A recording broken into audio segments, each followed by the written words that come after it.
Ada satu kalimat yang tidak pernah benar-benar hilang.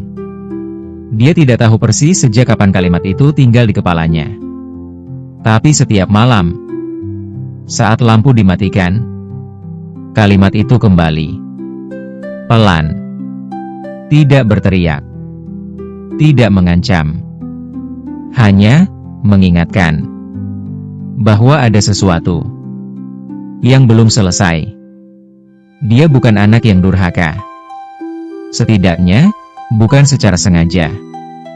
Tapi ada hari yang terus berputar di kepalanya. Dan setiap kali hari itu muncul, dadanya terasa lebih sempit. Seperti ada ruang kosong yang tidak bisa diisi apapun lagi. Kalimat itu sederhana. Terlalu sederhana. Tapi justru karena itu, ia tidak pernah pergi. Namanya Arga.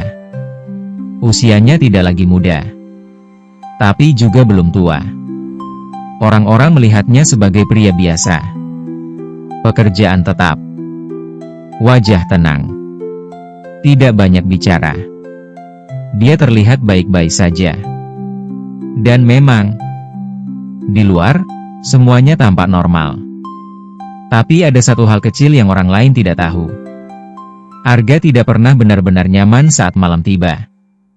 Bukan karena takut gelap. Bukan karena suara aneh. Tapi karena ketika dunia mulai sunyi, pikirannya mulai bersuara. Dulu, ibunya sering menunggunya pulang. Duduk di kursi ruang tamu. Lampu kecil menyala. Televisi berbunyi pelan, hanya untuk menemani. Ibunya tidak pernah banyak menuntut. Hanya satu hal kecil yang sering ia katakan. Kalau pulang, jangan terlalu malam ya. Kalimat biasa. Kalimat sederhana. Arga selalu menjawab cepat. Iya. Tapi seringkali, ia tetap pulang larut. Bukan karena sibuk. Kadang hanya nongkrong. Kadang hanya ingin bebas. Kadang hanya tidak ingin cepat pulang. Karena di usia itu, rumah terasa seperti tempat singgah. Bukan tempat kembali. Ibunya tidak pernah marah besar. Hanya tatapan yang sedikit lebih lama. Sedikit lebih lelah. Dan satu kalimat yang sama. Ibu cuma takut kalau kamu kenapa-napa. Waktu itu, Arga merasa kalimat itu berlebihan. Ia merasa dikekang. Ia merasa tidak dipercaya. Ia merasa ibunya terlalu khawatir. Dan ia pernah menjawab dengan nada yang lebih tinggi dari seharusnya. Aku sudah besar, Bu. Kalimat itu hari yang sama. Hari yang sekarang terus kembali. Sebelum Arga mengenal rasa bersalah, ia pernah menjadi anak kecil yang selalu berlari pulang sebelum maghrib. Ibunya tidak pernah memanggil keras. Hanya berdiri di depan rumah, menatap ujung jalan. Dan saat Arga muncul dari tikungan, senyumnya selalu sama. Senang. Lega. Seolah dunia kembali utuh. Dulu, Arga sering pura-pura tidur di ruang tamu. Padahal ia hanya ingin dipindahkan ke kamar. Ibunya selalu tahu. Ia akan mengangkat tubuh kecil itu pelan. Membenarkan selimut. Mengusap rambutnya. Dan berbisik sesuatu yang waktu itu tidak pernah benar-benar ia dengar. Sekarang, ia berusaha mengingat bisikan itu. Tapi yang ia ingat hanya hangatnya tangan itu. Dan sekarang, yang tersisa hanya dinginnya ruang kosong. Arga mulai sadar. Ia lebih sering mengingat momen-momen kecil yang dulu ia anggap biasa. Seperti suara sendok yang beradu dengan piring. Seperti langkah kaki pelan menuju kamarnya. Seperti suara pintu yang ditutup perlahan. Hal-hal kecil yang dulu terasa mengganggu, sekarang justru menjadi hal yang paling ia rindukan. Hari itu hujan. Tidak deras, tapi cukup membuat jalanan licin. Ibunya menelepon. Arga melihat layar ponsel. Nama itu muncul. Ia diam beberapa detik. Lalu, ia menolak panggilan itu. Bukan karena marah. Bukan karena benci. Hanya karena malas menjawab pertanyaan yang sama. Sudah di mana? Kapan pulang? Sudah makan? Ia pikir, nanti saja dijawab. Beberapa menit kemudian, pesan masuk. Hati-hati di jalan. Arga membaca. Tidak membalas. Karena menurutnya, tidak perlu dibalas. Ia tidak tahu bahwa malam itu adalah malam terakhir kalimat itu dikirim langsung oleh ibunya. Kabar itu datang cepat. Terlalu cepat. Bukan kecelakaan besar. Bukan sesuatu yang dramatis. Hanya tubuh yang sudah terlalu lelah. Jantung yang tiba-tiba berhenti. Ibunya ditemukan sendirian di rumah. Televisi masih menyala. Lampu kecil masih hidup. Seperti biasa. Seperti sedang menunggu. Dan sejak malam itu, kalimat yang paling sering berputar di kepala Arga bukan lagi "Jangan pulang terlalu malam", tapi kalimat yang tidak pernah sempat ia kirim. "Iya, Bu. Aku sebentar lagi pulang." Kalimat itu yang tidak pernah terkirim, yang tidak pernah terucap, yang tidak pernah sampai. Sejak saat itu, Arga mulai mengerti sesuatu yang terlambat. Bahwa beberapa kalimat, kalau tidak diucapkan tepat waktu, akan tinggal selamanya di dalam kepala. Dan tidak pernah pergi. Dia mulai bermimpi. Bukan mimpi buruk yang menakutkan. Hanya mimpi sederhana. Ibunya duduk di kursi yang sama. Lampu kecil menyala. Menoleh saat pintu terbuka. Dan bertanya pelan, "Kamu sudah makan?" Arga selalu terbangun sebelum sempat menjawab. Selalu. Dan setiap bangun, dadanya terasa berat. Seperti ada ruang yang kosong. Tapi terlalu penuh untuk bernapas. Malam terakhir itu tidak terasa istimewa. Tidak ada firasat. Tidak ada tanda. Ibunya bahkan sempat bertanya lewat pesan. "Besok kamu kerja pagi?" Pesan sederhana. Arga hanya membaca sekilas. Lalu menaruh ponsel di meja. Ia berpikir masih ada besok. Masih ada waktu. Masih ada kesempatan menjawab lebih panjang. Ia tidak tahu bahwa besok tidak pernah benar-benar datang. Setelah pemakaman, rumah terasa berbeda. Bukan karena barangnya berubah. Semua masih di tempat yang sama. Kursi itu, televisi itu, lampu kecil itu. Tapi tidak ada lagi seseorang yang membuat benda-benda itu hidup.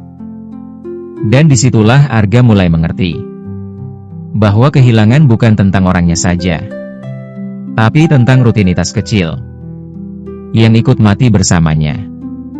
Ia duduk di kursi yang biasa ditempati ibunya. Untuk pertama kalinya, ia melihat ruang tamu dari sudut yang berbeda. Dari sudut seseorang yang menunggu.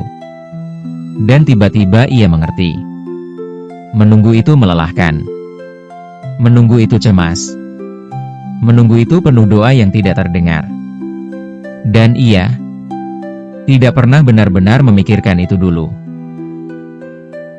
Rasa bersalah Arga tidak selalu muncul sebagai tangisan. Kadang ia muncul sebagai keheningan panjang saat makan sendirian. Kadang muncul saat melihat orang lain menelpon ibunya di tempat umum. Kadang muncul saat ia mendengar seseorang berkata, "Orang tua cuma satu." Kalimat sederhana. Tapi bagi Arga, itu seperti gema di ruangan kosong. Ia mulai memperhatikan hal-hal kecil. Seperti berapa kali ia berkata, "nanti," pada ibunya.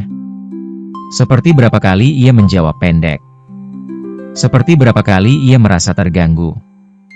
Jumlahnya lebih banyak dari yang ia kira. Dan setiap ingatan itu muncul. Dadanya seperti ditekan perlahan. Bukan keras, tapi konsisten. Ia mencoba memaafkan dirinya. Tapi memaafkan diri sendiri tidak semudah memberi saran pada orang lain. Karena di dalam dirinya ada suara yang terus berkata, "Kamu bisa lebih baik waktu itu." Dan suara itu tidak pernah sepenuhnya salah. Suatu malam, listrik padam. Rumah gelap total. Arga duduk sendirian. Tanpa televisi. Tanpa lampu. Tanpa distraksi. Hanya napasnya sendiri. Dan kalimat itu, "Ibu cuma takut kalau kamu kenapa-napa." Untuk pertama kalinya, ia tidak mencoba mengusir kalimat itu. Ia membiarkannya datang. Ia membiarkannya duduk di sampingnya. Ia membiarkannya berbicara. Dan di situ, ia menyadari sesuatu yang selama ini ia hindari. Ia bukan hanya kehilangan ibunya. Ia kehilangan kesempatan untuk menjadi anak yang lebih lembut. Ia kehilangan kesempatan untuk berkata terima kasih. Ia kehilangan kesempatan untuk menjawab telepon. Dan rasa bersalah itu tidak berteriak. Ia tidak menyiksa dengan cara brutal. Ia hanya hadir. Setiap malam. Setiap hening. Setiap kali lampu dimatikan. Arga mulai memahami bahwa penyesalan tidak selalu berbentuk air mata. Kadang ia berbentuk kalimat. Kalimat yang terus diulang. Tanpa suara. Tanpa jeda. Sampai suatu hari, ia sadar, yang paling ia takutkan bukan gelap, tapi keheningan, yang memberi ruang bagi kalimat itu untuk kembali. Arga membuka kembali pesan lama. Ia membaca ulang semua chat. Pesan-pesan sederhana. Sudah makan? Jangan lupa jaket. Hujan, hati-hati. Tidak ada kalimat besar. Tidak ada nasihat panjang. Hanya perhatian yang dulu terasa biasa. Dan di layar ponsel yang dingin itu, Arga akhirnya menangis. Bukan karena dramatis. Bukan karena ingin. Tapi karena ia sadar. Selama ini ia menganggap cinta harus besar. Agar terasa berarti. Padahal cinta ibunya selalu hadir. Dalam bentuk kecil. Kecil, tapi konsisten. Dan justru karena konsisten, ia tidak pernah terlihat istimewa. Sampai ia hilang. Di titik itu, Arga tidak lagi melawan rasa bersalahnya. Ia duduk bersamanya. Ia menerima bahwa kalimat itu memang tidak akan pergi. Dan mungkin, memang tidak perlu pergi. Karena mungkin, kalimat itu bukan hukuman, tapi pengingat bahwa ada seseorang yang pernah mencintainya tanpa syarat. Sekarang, setiap kali malam datang, Arga tidak lagi mencoba menyalakan televisi untuk mengusir hening. Ia membiarkan malam berbicara. Ia membiarkan kalimat itu hadir. Dan pelan-pelan, ia belajar menjawabnya. Bukan dengan kata keras. Bukan dengan penyesalan berlebihan. Tapi dengan perubahan kecil. Ia lebih sering pulang tepat waktu. Ia lebih sering menjawab telepon keluarga. Ia lebih sering berkata terima kasih. Karena ia tahu, beberapa kalimat memang tidak pernah pergi. Tapi kita bisa memilih untuk tidak lagi lari darinya. Dan mungkin, di suatu rumah malam ini, ada seorang ibu yang masih menunggu pintu terbuka, atau menunggu ponsel berbunyi.